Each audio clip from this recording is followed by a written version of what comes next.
school? A school is an institution designed for the teaching of students under the direction of teachers. Most countries have systems of formal education, which is commonly compulsory. In these systems, students progress through a series of schools. The names for these schools vary by country but generally include primary school for young children and secondary school for teenagers who have completed primary education. An institution where higher education is taught is commonly called a university, college or university. In addition to these core schools, students in a given country may also attend schools before and after primary and secondary education. Kindergarten or preschool provides some schooling to very young children, typically ages 3 to 5. University, vocational school, college or seminary may be available after secondary school. A school may also be dedicated to one particular field, such as a school of economics or a school of dance.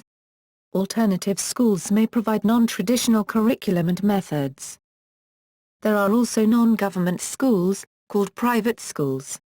Private schools may be required when the government does not supply adequate, or special education. Other private schools can also be religious, such as Christian schools, hawzas, yeshivas, and others.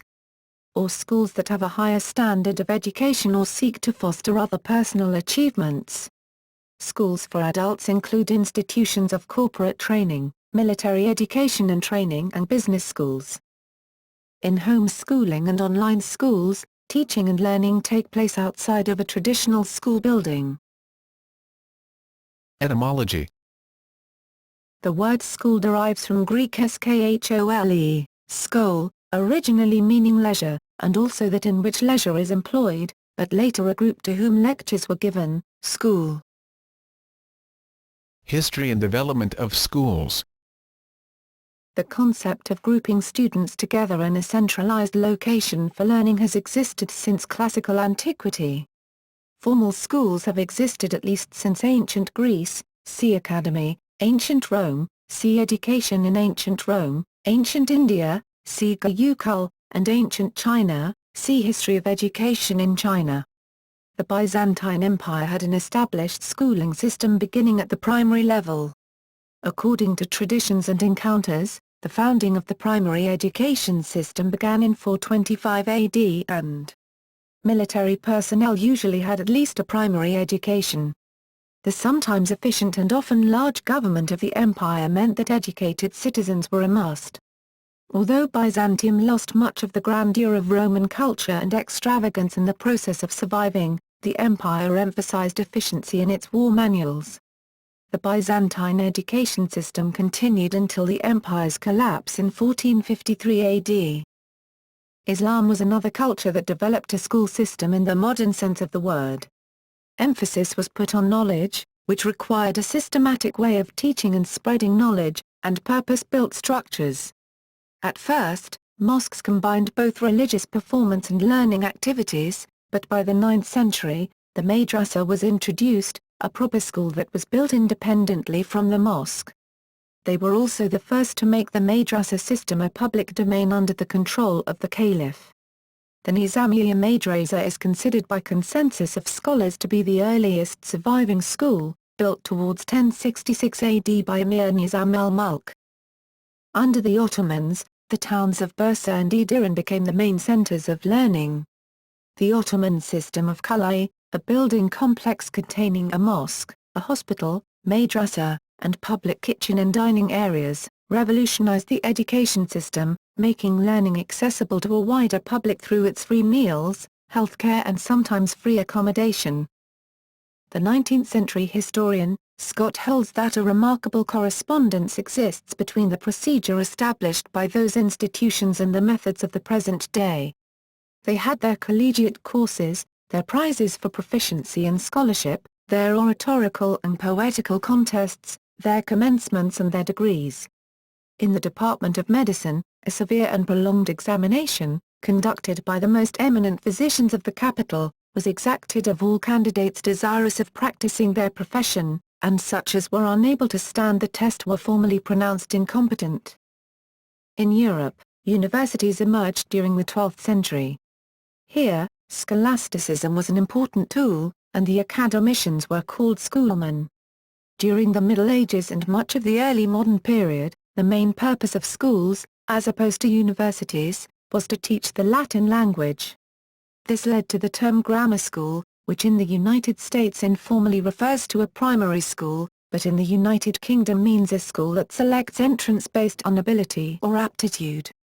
Following this, the school curriculum has gradually broadened to include literacy in the vernacular language as well as technical, artistic, scientific and practical subjects. Obligatory school attendance became common in parts of Europe during the 18th century. In Denmark-Norway, this was introduced as early as in 1739 to 1741, the primary end being to increase the literacy of the almu, that is the regular people. Many of the earlier public schools in the United States and elsewhere were one-room schools where a single teacher taught 7 grades of boys and girls in the same classroom. Beginning in the 1920s, one-room schools were consolidated into multiple classroom facilities with transportation increasingly provided by kid hacks and school buses. Regional terms. The use of the term school varies by country, as do the names of the various levels of education within the country. United Kingdom and Commonwealth of Nations. In the United Kingdom, the term school refers primarily to pre-university institutions, and these can, for the most part, be divided into preschools or nursery schools, primary schools, sometimes further divided into infant school and junior school, and secondary schools. Various types of secondary schools in England and Wales include grammar schools, comprehensives, secondary moderns, and city academies. In Scotland, while they may have different names, all secondary schools are the same, except in that they may be funded by the state, or independently funded, see next paragraph. It is unclear if academies, which are a hybrid between state and independently funded controlled schools and have been introduced to England in recent years, will ever be introduced to Scotland. School performance in Scotland is monitored by Her Majesty's Inspectorate of Education. Ofsted reports on performance in England and Estyn reports on performance in Wales. In the United Kingdom, most schools are publicly funded and known as state schools or maintained schools in which tuition is provided free. There are also private schools or independent schools that charge fees. Some of the most selective and expensive private schools are known as public schools, a usage that can be confusing to speakers of North American English. In North American usage, a public school is one that is publicly funded or run. In much of the Commonwealth of Nations, including Australia, New Zealand, India, Pakistan, Bangladesh, Sri Lanka, South Africa, Kenya, and Tanzania, the term school refers primarily to pre-university institutions. India. In ancient India, schools were in the form of gurukuls. Gurukuls were traditional Hindu residential schools of learning. Typically the teacher's house or a monastery. During the Mughal rule, madrasas were introduced in India to educate the children of Muslim parents. British records show that indigenous education was widespread in the 18th century, with a school for every temple, mosque or village in most regions of the country. The subjects taught included reading, writing, arithmetic, theology, law, astronomy, metaphysics, ethics, medical science and religion. Under the British rule in India, Christian missionaries from England, USA and other countries established missionary and boarding schools throughout the country. Later as these schools gained in popularity, more were started and some gained prestige. These schools marked the beginning of modern schooling in India and the syllabus and calendar they followed became the benchmark for schools in modern India. Today most of the schools follow the missionary school model in terms of tutoring, subject/syllabus, governance etc. with minor changes. Schools in India range from schools with large campuses with thousands of students and hefty fees to schools where children are taught under a tree with a small/no campus and are totally free of cost. There are various boards of schools in India, namely Central Board for Secondary Education, CBSE, Council for the Indian School Certificate Examinations, CISCE, madrasa boards of various states, matriculation boards of various states, state boards of various boards, Anglo-Indian Board, and so on. The typical syllabus today includes language, mathematics, science, physics, chemistry, biology, geography, history, general knowledge, information technology/computer science etc. Extracurricular activities include physical education/sports and cultural activities like music, choreography, painting, theatre/drama etc. Europe.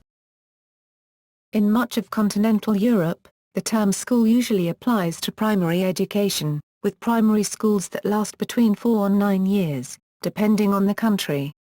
It also applies to secondary education, with secondary schools often divided between gymnasiums and vocational schools, which again depending on country and type of school educate students for between 3 and 6 years.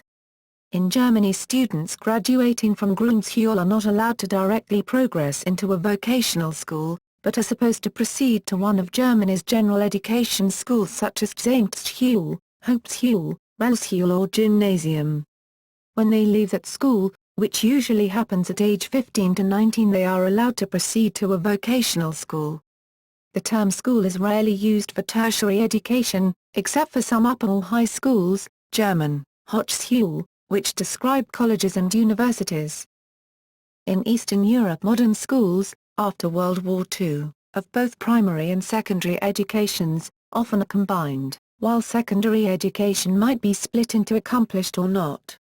The schools are classified as middle schools of general education and for the technical purposes include degrees of the education they provide out of 3 available, the first, primary, the second, unaccomplished secondary, and the third, accomplished secondary. Usually the first 2 degrees of education, 8 years, are always included, while the last 1, 2 years, gives option for the students to pursue vocational or specialized educations. North America and the United States.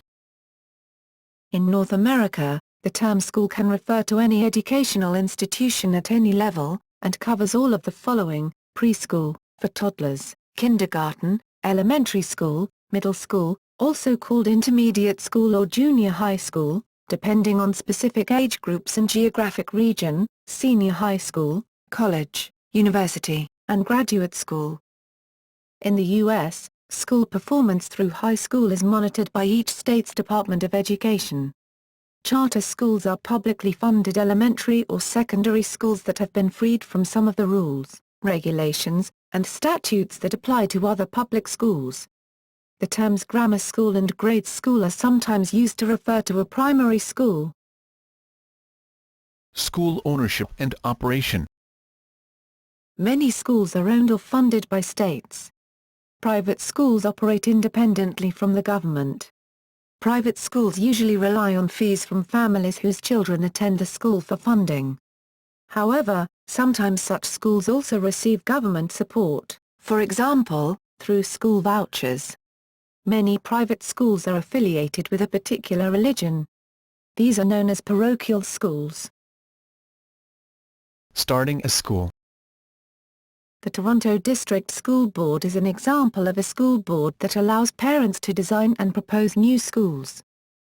When designing a school, factors that need to be decided include goals, what is the purpose of education, and what is the school's role, governance, who will make which decisions, parent involvement, in which ways are parents welcome at the school, student body, will it be, for example, a neighborhood school or a specialty school, student conduct, what behavior is acceptable, and what happens when behavior is inappropriate, curriculum, what will be the curriculum model, and who will decide on curricula.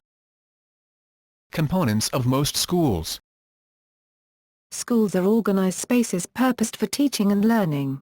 The classrooms, where teachers teach and students learn, are of central importance, but typical schools have many other areas, which may include cafeteria, commons, dining hall or canteen where students eat lunch and often breakfast and snacks, athletic field, playground, gym, and/or track place where students participating in sports or physical education practice, auditorium or hall where student theatrical and musical productions can be staged and where all school events such as assemblies are held, office where the administrative work of the school is done, library where students ask librarians reference questions, check out books and magazines, and often use computers, specialized classrooms including laboratories for science education, computer labs where computer-based work is done and the internet accessed.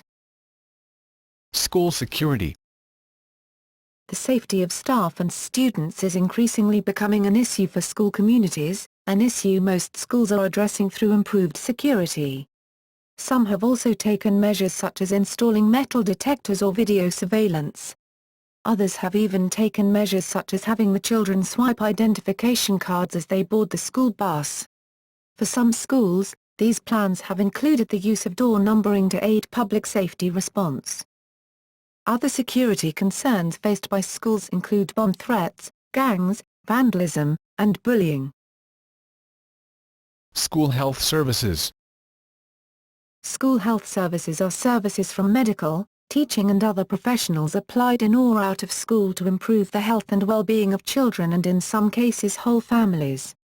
These services have been developed in different ways around the globe but the fundamentals are constant: the early detection, correction, prevention or amelioration of disease, disability and abuse from which school-aged children can suffer. Online schools and classes. Some schools offer remote access to their classes over the Internet. Online schools also can provide support to traditional schools, as in the case of the SchoolNet Namibia. Some online classes also provide experience in a class, so that when people take them, they have already been introduced to the subject and know what to expect, and even more classes provide high school college credit allowing people to take the classes at their own pace. Many online classes cost money to take but some are offered free. Stress. As a profession, teaching has levels of work-related stress, WRS, that are among the highest of any profession in some countries, such as the United Kingdom and the United States. The degree of this problem is becoming increasingly recognized and support systems are being put into place.